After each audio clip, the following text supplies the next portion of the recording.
Na semana passada, a CVM aprovou o prospecto da oferta de CEPAX para a operação urbana consociada na Faria Lima. Isso significa que a Prefeitura deve realizar o leilão dos últimos 250 mil metros quadrados de potencial de construção na região. E sobre isso eu falo agora com o Rodrigo Bicalho, advogado especialista em Direito Empresarial e Imobiliário e sócio também do escritório Bicalho Navarro. Muito bom dia para você, Rodrigo. Bem-vindo aqui à nossa programação. Antes de mais nada, boa terça para você.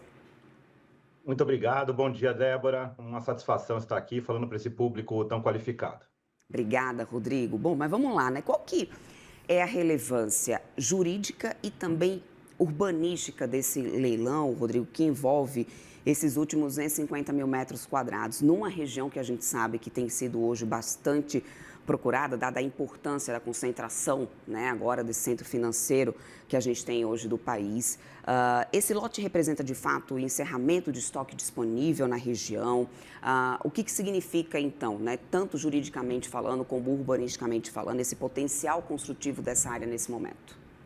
Perfeito. As operações urbanas, elas são áreas que se destacam do resto do zoneamento da cidade. Então, são áreas com perímetros específicos, que têm um regramento próprio e, com base na legislação que cria essas operações urbanas, existe uma previsão do estoque de metros quadrados que pode ser construído.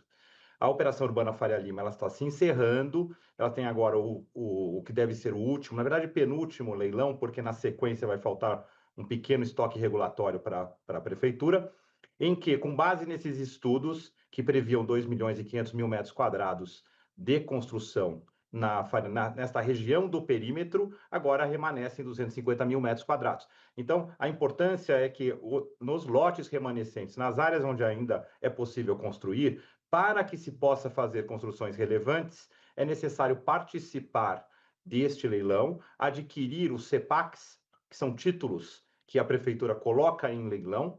Esses CEPACs permitem construir certos metros quadrados nos terrenos da operação urbana. Então, a importância é que é uma região de muito valor na cidade, tanto do ponto de vista comercial, de serviços, quanto residencial, em que, para se construir, é necessário aguardar esses leilões, comprar esses potenciais construtivos e vinculá-los aos terrenos. Se não for agora, na oportunidade desta operação urbana, somente daqui a alguns anos, e ainda não se sabe exatamente quando, que esta região passará a integrar o zoneamento normal da cidade. Então, pode ser aí, pelo menos para os próximos anos, uma última oportunidade de se permitir construções relevantes no local. Uhum. Agora, em termos regulatórios, né, quais que são os principais cuidados, né, que os investidores e também, obviamente, as incorporadoras devem ter ao adquirir esse potencial construtivo via esse leilão público que vai acontecer? Essa estrutura da operação urbana ela não é simples, né? A operação ela é dividida em 4 setores, né? O setor Pinheiros, o setor Faria Lima, o setor Olimpíadas e o setor Hélio Pellegrino, de acordo, né, com as 4 macro-regiões aí cortadas pela chamada região da Faria Lima.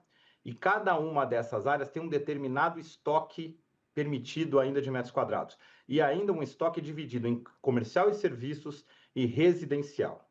E, além disso, para cada um desses setores, quando você compra um CEPAC, o que você pode construir depende do que vai ser. Então, se você vai fazer um prédio residencial, por exemplo, um CEPAC, dependendo da região, ele pode valer 1 metro quadrado, 1,2, até 2 metros quadrados. Se você vai fazer um empreendimento comercial, o CEPAC pode valer meio metro quadrado, 0,8, 1, de acordo com o setor. Então, o primeiro cuidado muito importante é onde está localizado o terreno em que se precisa construir, né, em que se pretende construir. Qual é o estoque disponível e quanto um CEPAC permite construir de residencial e de comercial. Feito isso, tem o problema do valor do CEPAC, né? O valor que está bastante elevado, 17.601 é o valor mínimo. Precisa verificar se passa na conta adquirir o CEPAC para fazer a construção considerando tudo isso. Então é uma equação bastante complicada, principalmente quando vai chegando no fim da operação urbana, em que o estoque é baixo, o valor é alto. Bom, para além disso, né, nesse caso desse edital, ficou estabelecido que esses recursos, né, arrecadados, eles vão financiar obras de mobilidade urbana. Essa vinculação, né, de contrapartidas ali urbanísticas é um mecanismo que tende a se expandir na tua visão? Veja, a A diferença da operação urbana é que os recursos arrecadados, Ah, ao invés deles irem para o Fundurb, que é o Fundo Geral da Prefeitura, que investe em infraestrutura urbana e habitação de interesse social, ele só pode ser utilizado naquele setor. Então, se nós formos ver, a região da Faria Lima se transformou muito nos últimos anos, né? Foram feitos túneis, foi feita a prorrogação da Faria Lima, foi feita a requalificação de conjuntos habitacionais, ciclofaixas, uma série de coisas que estavam previstas, que foram feitas, e ainda outras que podem ser feitas. Nesta fase final da operação urbana, a novidade foi ter sido incluída a região de Paraisópolis. Ela não está dentro do perímetro, mas como uma exceção, foi decidido que uma parte substancial desses próximos recursos será utilizado em requalificação de moradias, em infraestrutura em Paraisópolis, Jardim Colombo e a comunidade ali de Porto Seguro. Isso é muito bom. Isso é muito bom porque você arrecada, né, recursos em uma área nobre, uma área que tem um valor imobiliário importante, para levar para a requalificação de uma área carente. Agora, se nós pensarmos isso tende a se perpetuar, isso tende a se expandir, eu acho que não.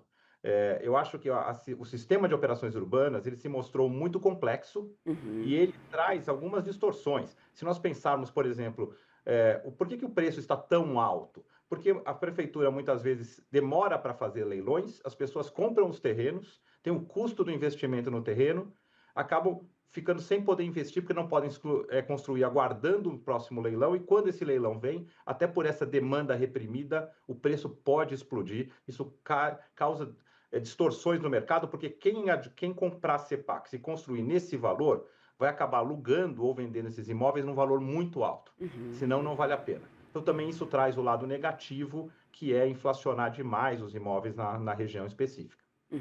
Agora, Rodrigo, existe também uma mudança de perfil, né, ocorrendo nos últimos tempos, que é também o interesse de propriedades residenciais nessa região, né? Então, o mercado que além do corporativo tradicional, que a gente sabe que existe muito forte ali na região, há também, principalmente, né, quando se trata de uma cidade como São Paulo, que você tem que priorizar muitas vezes, estar próximo ali do trabalho, né? E dada a quantidade de pessoas que a gente sabe que trabalham ali naquela região, há também interesse de uso residencial e até de segmentos, né, de prédios que a gente chama de multipropriedade, né? Que no final você tem uma parte residencial e uma parte sendo corporativa. Do ponto de vista jurídico, há alguma barreira que o mesmo terreno combine o uso desses destinos? Pode haver, ou seja, pode esse leilão atender os dois perfis nesse momento, residencial e corporativo, ou tem alguma limitação, né, nesse edital, nesse momento?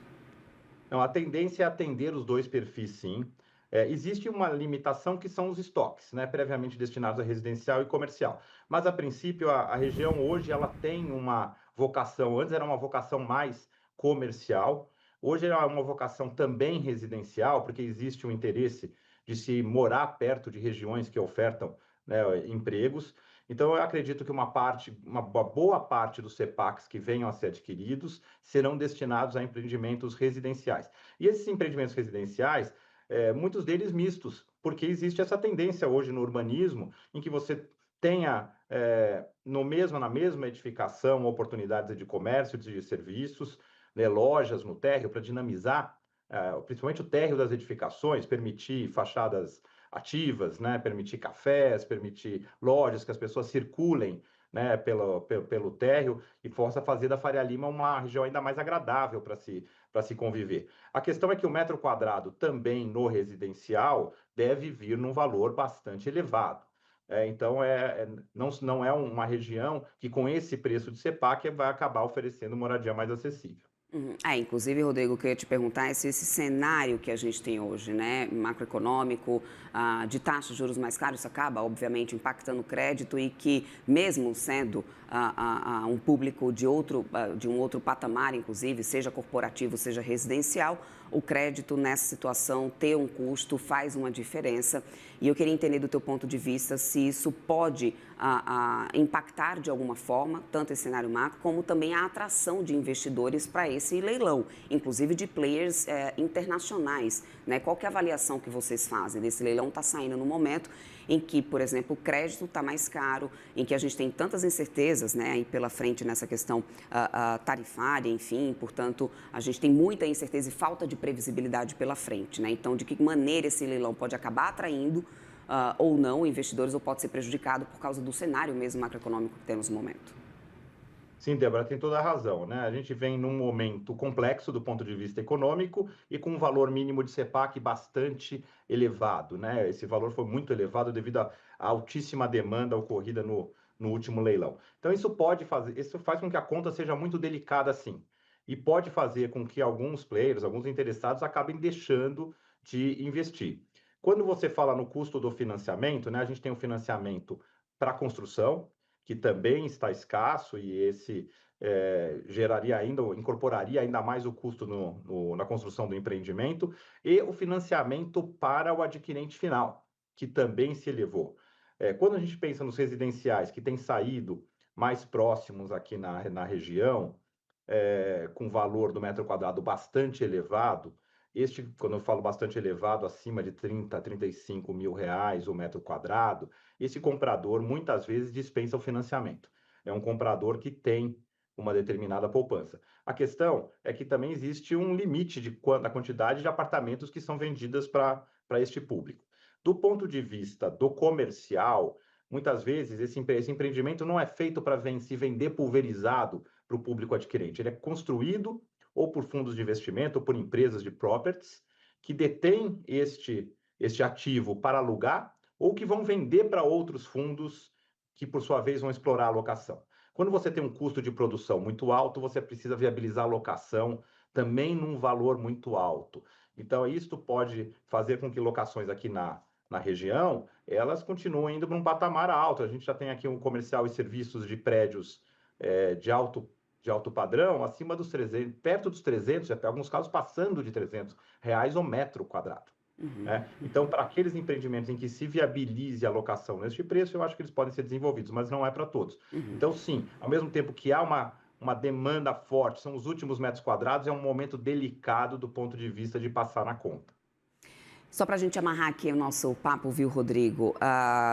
Do ponto de vista de reflexos no entorno, né, da Faria Lima, você acredita que essa expansão pode trazer algum reflexo negativo, pensando no risco de pressões jurídicas e até mesmo, né, tanto sociais como também sobre questão de zoneamento atual?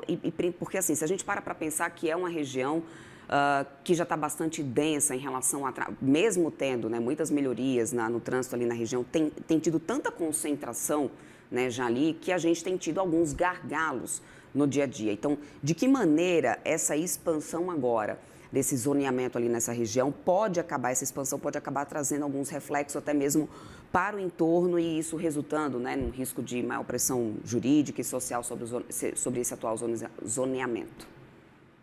Essa questão sua é muito bem colocada, porque ela está diretamente relacionada a um ponto fulcral. Eu acho que assim, a região da Faria Lima tem uma carência de metrô. Né? O metrô da Faria Lima, basicamente, é o metrô do Largo da Batata, que está numa das pontas da avenida. Há também um sistema de trens que passa aqui pela marginal do Rio Pinheiros, que também ajuda aos corredores de ônibus aqui, Berrini, né, Rebouças, que também ajudam, mas para esse fluxo de pessoas que vêm para o trabalho, a infraestrutura de mobilidade, né, não é suficiente. A previsão da operação urbana é investir em infraestrutura urbana, é melhorar esse fluxo, melhorar essa mobilidade. Quando você coloca empreendimentos residenciais no entorno, você muitas vezes também reduz esse número de deslocamentos de veículos. Mas se o empreendimento é muito caro, também é para uma quantidade pequena de pessoas. Né? Muitos ainda vêm de longe.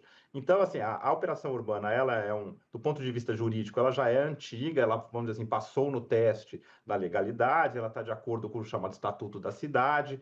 Eu acho que a gente não tem aqui muita margem para contestação com relação a isso. Mas existe, sim, deve haver uma pressão da própria população no sentido de que a prefeitura, e muitas vezes em parceria com o Estado, implemente o quanto antes as medidas de mobilidade urbana para destravar aqui esse nó Juscelino Kubitschek, Faria Lima e região do entorno. Rodrigo, você trouxe um ponto, aliás, que é sempre uma indagação minha, né? O metrô da Faria Lima que não atende exatamente ao miolo da Faria Lima, fica lá em Pinheiros e no final. Eu sempre me questionei bastante sobre isso. Ótimo ponto aí levantado, meu querido. Muito obrigada, então, pela entrevista, pelo seu tempo. Conversamos aqui com o Rodrigo Bicalho, advogado especialista em Direito Empresarial e Imobiliário, também sócio do escritório Bicalho Navarro. Muito obrigada, meu querido. Até uma próxima.